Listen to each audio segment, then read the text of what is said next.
Hey YouTube, it's Brenda Turner from LeanSecrets.com. I am back. I'm so excited to be back. I was away for a little bit on a hiatus in Miami. I got to hang out with my family members that I haven't seen in 13 years, eat my grandmother's arroz con gandules. My Spanish is very rusty. I got to go to a WWE game, fight thing. Don't judge me. I saw The Rock. He was pretty cool. The rest of it. And if you want to hear more about what I've been up to the past month and a half, you can check out my blog post down there. I'll put a link down there and you can read all about it. I'll put some pictures up. Today we're gonna get back into the Lean Secrets swing of things. We're gonna be making soup. I'm thoroughly obsessed lately with soup. For those of you who don't know, I live in the icy tundra we call Illinois, and it is extremely cold. It's getting like single digits. And so the soup is warming me up, and it's actually so good, and it warms my soul. And you guys will probably love this soup. This way of making soup applies to pretty much any vegetable. If you want to make broccoli soup, if you want to make mushroom soup, if you want to make potato soup, any kind of soup, you can use this exact method, what I'm going to show you, okay? So for this recipe, I'm going to be showing you guys with a crock pot, a slow cooker. If you don't have a slow cooker or a crock pot, you should get one. It's about 30 bucks, and it's one of the best investments in your kitchen that you can make besides a good blender. It doesn't even matter if it's high quality, low quality. This one was about $30 and it works just fine. I make fajitas in it, I make soups in it,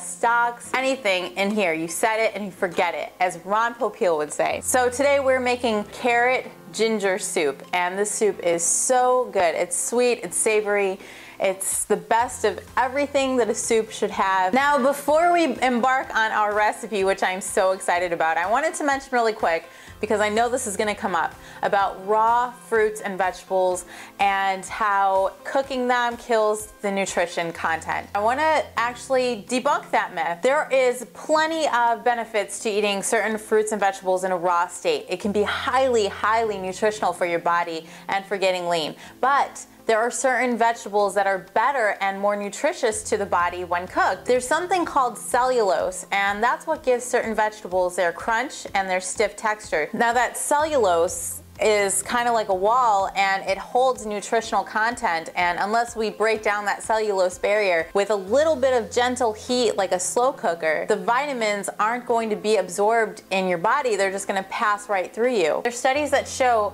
things like carrots, there's only 1% of the retinoids, which are the precursor to vitamin A, that gets absorbed into your body from eating it raw, whereas a very large percentage of it gets absorbed into your body after you cook it gently in something like a slow cooker. I have 2 pounds of organic, high quality, beautiful carrots. We're gonna start by cutting the carrot. For all the carrots, just a rough chop and throw it in your slow cooker. I'm also going to cut up my potato, which has been washed. I'm not gonna peel this because I want this to be quick and easy for you.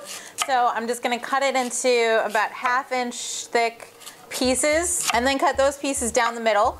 Sometimes when you go to a restaurant and you order a soup like this, a carrot soup, and it comes back and it's creamy and delicious, and you're thinking, oh, it's so healthy. What you don't realize is that they've put a whole lot of butter to make it creamy.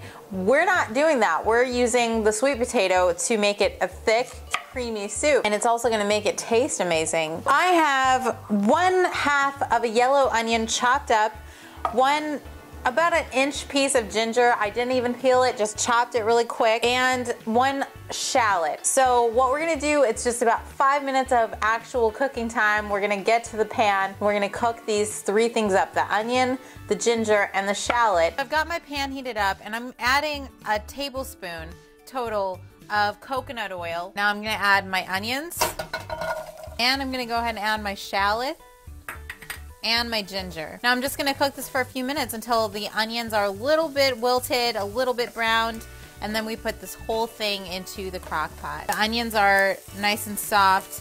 Everything's a little bit brown, but not too much. And we're gonna go ahead and put everything, including what we can of the oil, into the crock pot. Crock pot's still off, but now I'm gonna go ahead and add this stuff. What we gotta do is add some liquid to this. 1/2 cup of water.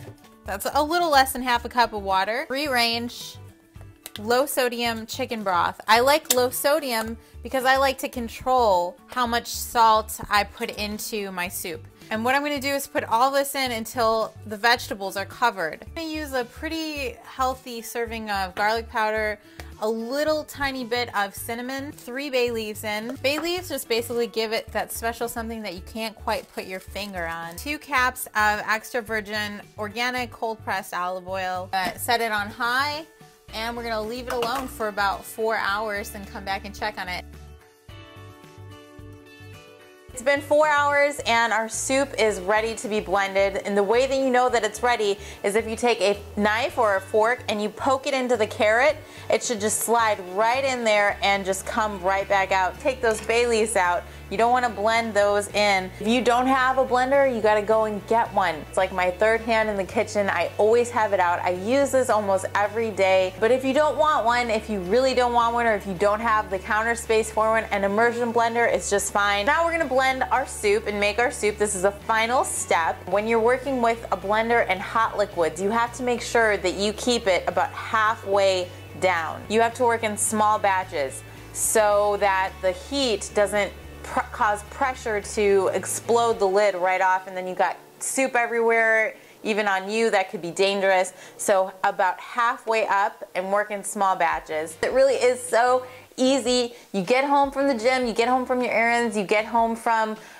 picking up the kids at soccer, you take this off the crock pot, you ladle it in, it takes a couple seconds to blend it, and then you've got a beautiful soup for your salad or as a great side to whatever else you're making. This has a lid with the whole thing, whatever you want to call that. I don't know what the exact name for that is, but I'm gonna make sure this is not on it.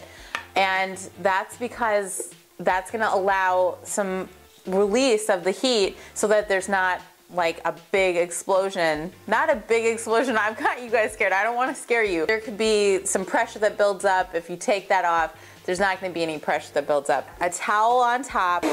Okay, so now the soup is done. I'm just going to serve this up. And here's what I like to do. This is raw honey.